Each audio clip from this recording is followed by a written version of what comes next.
Olá, seja bem-vindo ao Rádio MP Entrevista, esse programa especial de entrevistas da Rádio do Ministério Público de Minas Gerais. Eu sou a Clara Caetano, repórter da Rádio MP, e hoje eu estou com o promotor de justiça Luciano Moreira. O doutor Luciano é coordenador do CAU Saúde, que é o Centro de Apoio Operacional às Promotorias de Justiça e de Defesa da Saúde. Tudo bem, doutor Luciano? Olá, Clara, tudo bem? E o nosso programa de hoje é dedicado ao Dia Nacional da Luta Antimanicomial, que é celebrado anualmente no dia 18 de maio no país inteiro. O Dr. Luciano vai contar pra gente sobre a importância dessa data que é dedicada à conscientização. O movimento de reforma psiquiátrica, ele é um movimento internacional. É um movimento que discute a condição de cuidado da pessoa com transtornos mentais, propondo a saída de uma lógica de segregação, de institucionalização dessas pessoas num ambiente separado da sociedade, para trazer essas pessoas para um tratamento comunitário em meio aberto, com a preservação dos seus vínculos sociais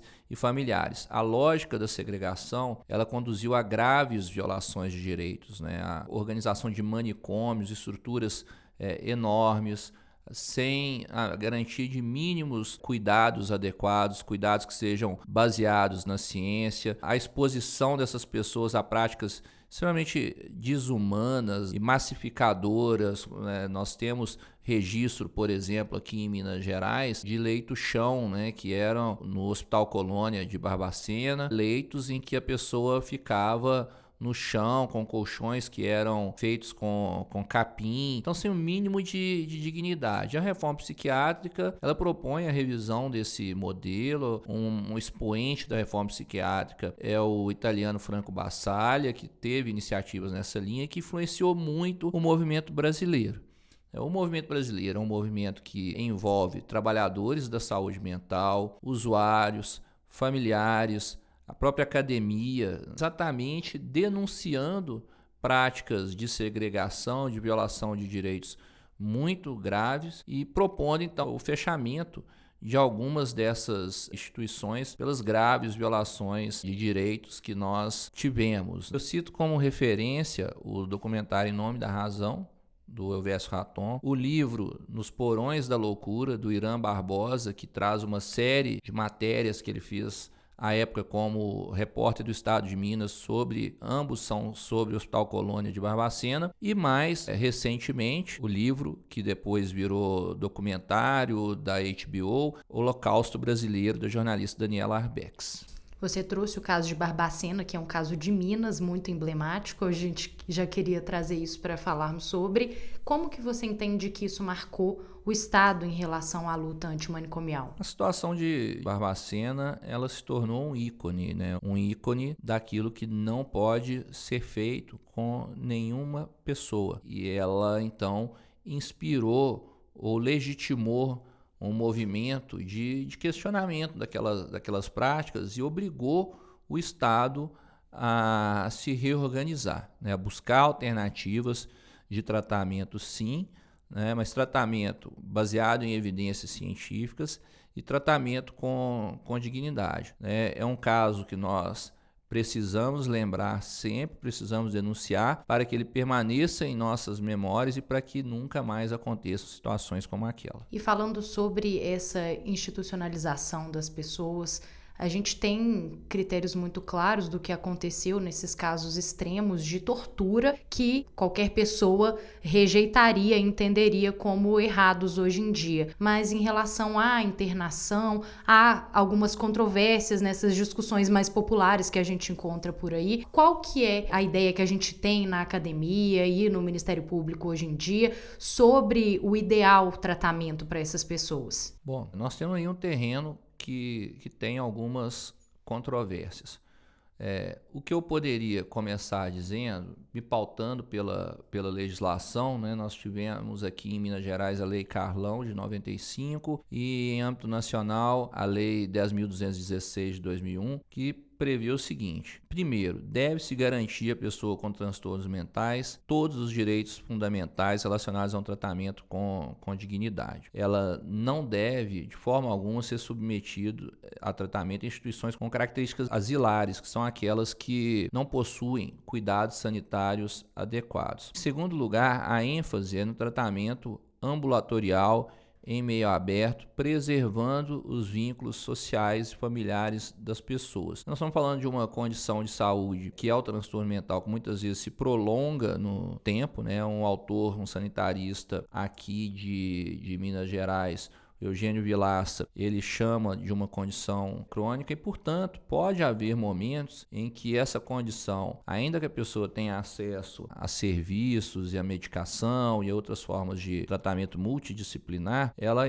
eventualmente pode ter um evento agudo. E aí, mostrando-se insuficientes os meios extra-hospitalares, a pessoa pode sim ser submetida a uma internação, preferencialmente em hospital geral, eventualmente em hospitais de referência, sempre como meio para a sua reinserção social. Então, a internação ela deve ser uma via excepcional e, quando utilizada como forma de reinserção social, sempre, em quaisquer das suas modalidades. Nós temos 3 modalidades de internação: voluntária, involuntária e compulsória, sempre a partir da recomendação médica, né? Esse é o ponto essencial que a gente não pode fugir. Falando um pouquinho sobre esses tipos de internação, como que a gente pode definir cada uma e como que isso se aplica aos casos diferentes? A internação voluntária é aquela que se dá com a adesão do paciente. Então, o paciente tem um nível de consciência, percebe que ele está numa situação grave e resolve dar as mãos àquela pessoa, né, àquela instituição que vem socorrê-lo no momento de agudização. Então, é um tratamento voluntário. A involuntária, aquela que se dá contra a vontade da pessoa, mas, como a gente colocou aqui, os recursos extra-hospitalares se mostrarem insuficientes, há um quadro de crise e, portanto, um terceiro, pode ser um familiar, um profissional da saúde, baseado num laudo médico, autoriza ou solicita aquela internação. E temos a internação compulsória, que é determinada por ordem judicial, né, que também, dependendo de laudo médico que recomende a sua necessidade, indique as razões para a internação. E são recursos de último caso, né? A gente tem referências aí, artigos, estudos desses últimos anos de luta antimanicomial, que são inclusive incentivados por essa conscientização, que demonstram as vantagens do convívio social, da inserção dessas pessoas que têm condições crônicas na sociedade, não é isso? Sim, eu acho que o principal é mudar o olhar sobre a loucura, né? Entender que há uma condição de singularidade, né, de um determinado sujeito, que essa condição, por vezes, ela perdura um longo tempo, mas que nós estamos diante de um sujeito de direitos, de uma pessoa que deve ter assegurado o seu direito à saúde, seu direito à convivência familiar e comunitária, né? Há um tratamento adequado, baseado em evidências e, portanto, segregar não é a melhor alternativa, né? Segregar, isolar. E aí a gente pode lembrar também de um filme, né? Uma obra de Machado de Assis, que foi também um filme no cinema, que é O Alienista, né?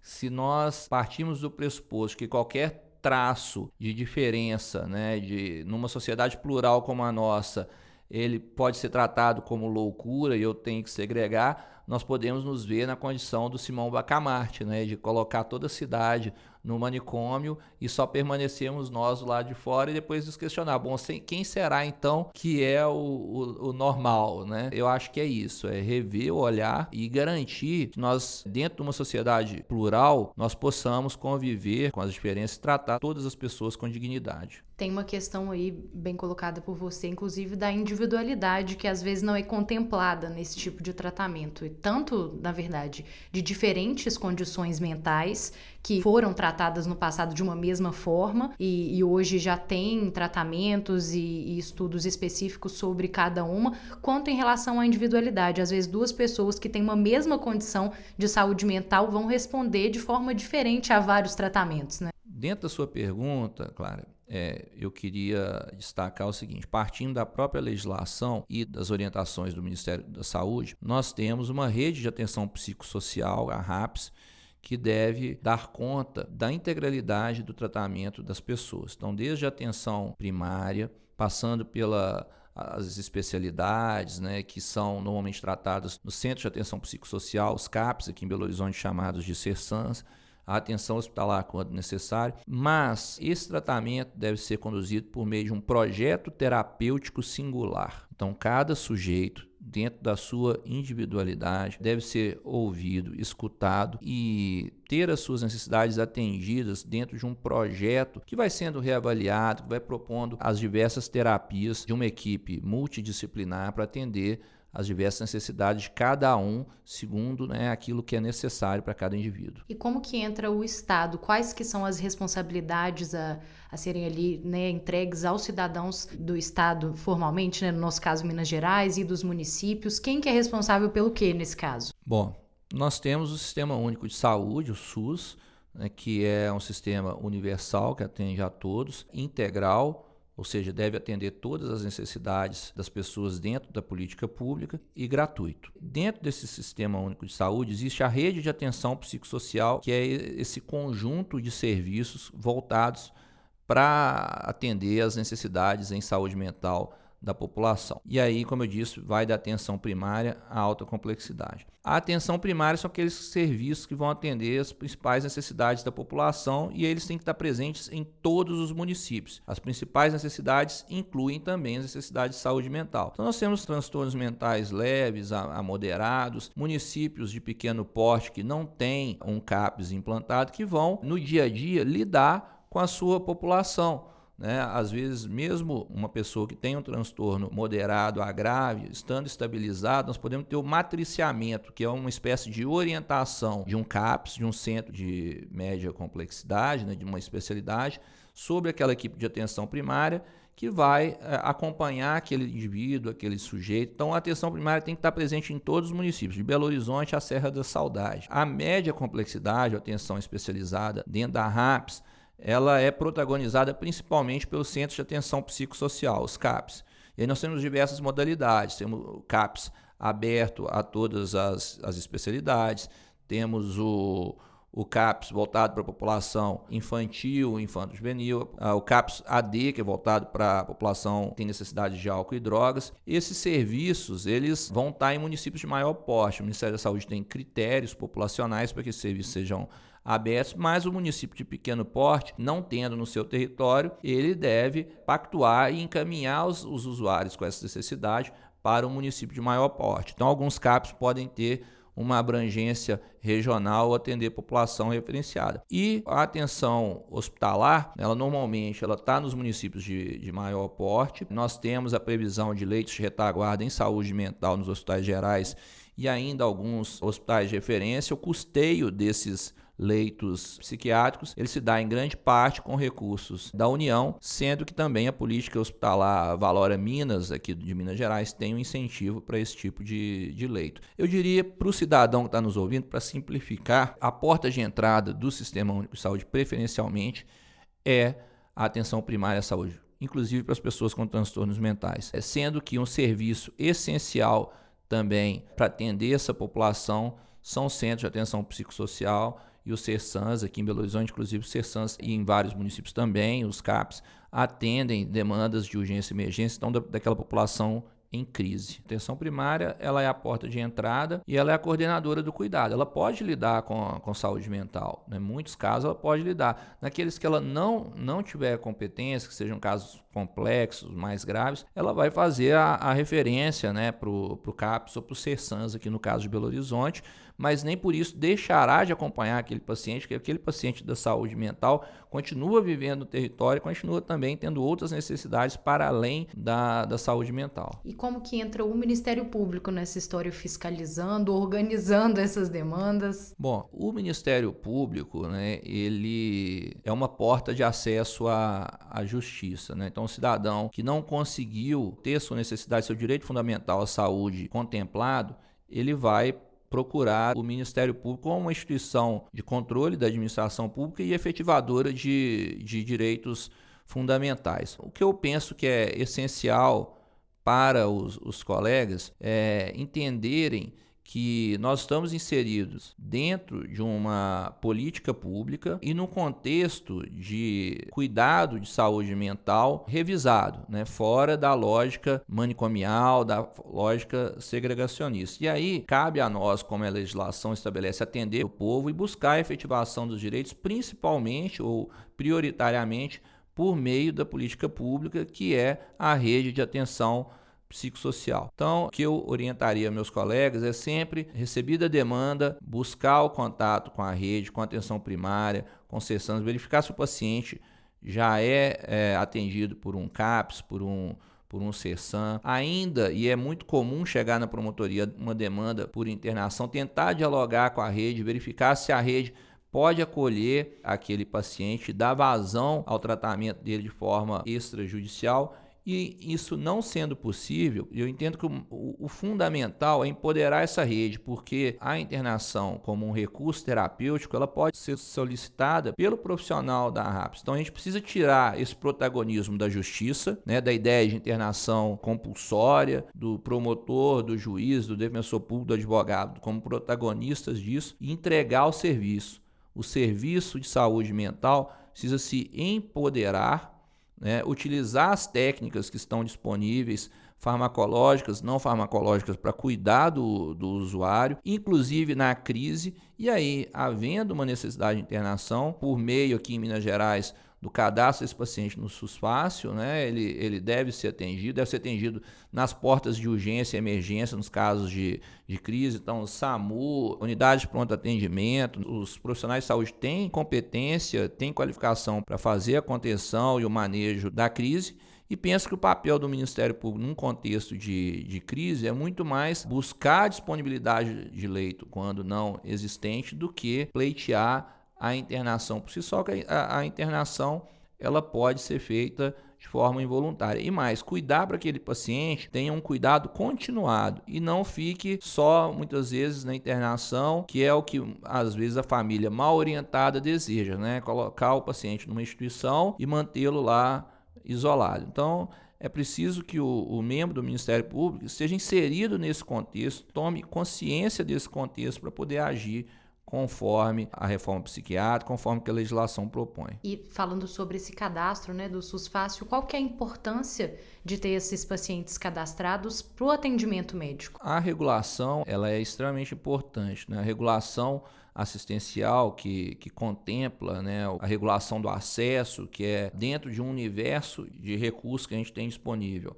alocar os pacientes segundo a sua necessidade, ela visa assegurar a equidade, né, que é dar a cada um conforme aquilo que precisa. Então, é necessário, né, que os profissionais de saúde eles façam a inserção do caso dentro do sistema e que o sistema funcione com aqueles dados e assim faça a alocação segundo a necessidade. Muito importante que eu queria lembrar aqui a quem nos ouve é que as internações involuntárias, essas contra a vontade, elas precisam ser comunicadas ao Ministério Público em 72 horas. E para isso, né, desde o ano passado, uma resolução do Procurador-Geral de Justiça previu que a forma de comunicação ao Ministério Público é por meio do SIAP, que é o Sistema de Comunicação de Internações Psiquiátricas e suas altas. Nós estamos interiorizando esse sistema, as instituições de saúde precisam se cadastrar e, havendo caso de internação involuntária, fazer o cadastro dela no sistema para que o Ministério Público possa acompanhar e garantir a efetividade desses direitos. No dia 20 de maio, nós teremos todos os municípios, todas as regiões do estado com a obrigação de fazer a comunicação ao Ministério Público exclusivamente de forma digital por meio do SIAP. Um avanço, né, para poder reunir essas informações. Com certeza, para poder tratar e também para gerar dados sobre a saúde mental em Minas Gerais. Isso também orienta a criação e, né, a elaboração de políticas públicas voltadas para esses casos específicos, né? Com certeza, porque a gente começa a entender como que as demandas estão chegando, quais demandas e quais são as necessidades da população. Pensando nessas demandas que chegam até o Ministério Público, para a gente entender quem pode procurar, em quais casos. Os profissionais de saúde acabam entrando em contato, relatando situações municipais ou estaduais. As próprias famílias entram em contato com o Ministério Público em algum caso possível de negligência, por exemplo? Como que funciona? Bom, o Ministério Público é uma porta de acesso à justiça. O artigo 5º, inciso 34, na linha A, prevê o direito de petição das pessoas aos órgãos públicos em caso de ameaça ou violação a direito. E a nossa lei orgânica, as diversas leis orgânicas do Ministério Público prevêem que o membro do Ministério Público, promotor de justiça, deve atender qualquer do povo. Então, qualquer do povo, no caso de uma violação, ameaça de violação de direito próprio ou de terceiro, tem o direito de ser atendido pelo Ministério Público. Então, pode procurar qualquer uma das promotorias de justiça no nosso estado, que estão presentes em todas as comarcas, pode acessar o site do Ministério Público, identificar os endereços, ou fazer o contato, fazer uma reclamação, uma denúncia pela ouvidoria, ou acessar o número 127, que é o número da ouvidoria do Ministério Público. Qualquer pessoa, né, seja um familiar, seja o próprio usuário, seja um profissional de saúde ou um terceiro, pode noticiar uma situação de violação de direito ao Ministério Público, para que, nós estamos falando aí muitas vezes de direitos indisponíveis, de pessoas que não estão orientadas, estão numa situação de vulnerabilidade muito grande. Então, o membro do Ministério Público deve agir para assegurar a dignidade para essas pessoas. E qual que é o papel dos cidadãos, né, da sociedade civil de maneira geral na garantia desses direitos? Eu penso que é principalmente acolher essas pessoas, principalmente as famílias, entender que o transtorno mental é uma realidade duradoura, sim, muitas vezes para a vida toda, mas que ele pode ser controlado por meio estratégias, como eu disse, farmacológicas, não farmacológicas, e que nós precisamos tratar dessas pessoas com dignidade e entender, né, apesar das dificuldades, que essas pessoas bem acolhidas, com tratamento bem conduzido, têm plenas condições não só de conviver em sociedade, como de serem pessoas ativas, produtivas e de viverem as suas vidas, desenvolverem as suas potencialidades. É isso, fiquem atentos então às informações desse episódio especial do Rádio MP Entrevista. Eu agradeço ao Dr. Luciano pelas palavras, pela disponibilidade. Eu que agradeço e um grande dia de luta antimanicomial com muita conscientização, participação nos desfiles que acontecem, né, em todas as cidades, muita conscientização, muito carinho, muito amor com essas pessoas.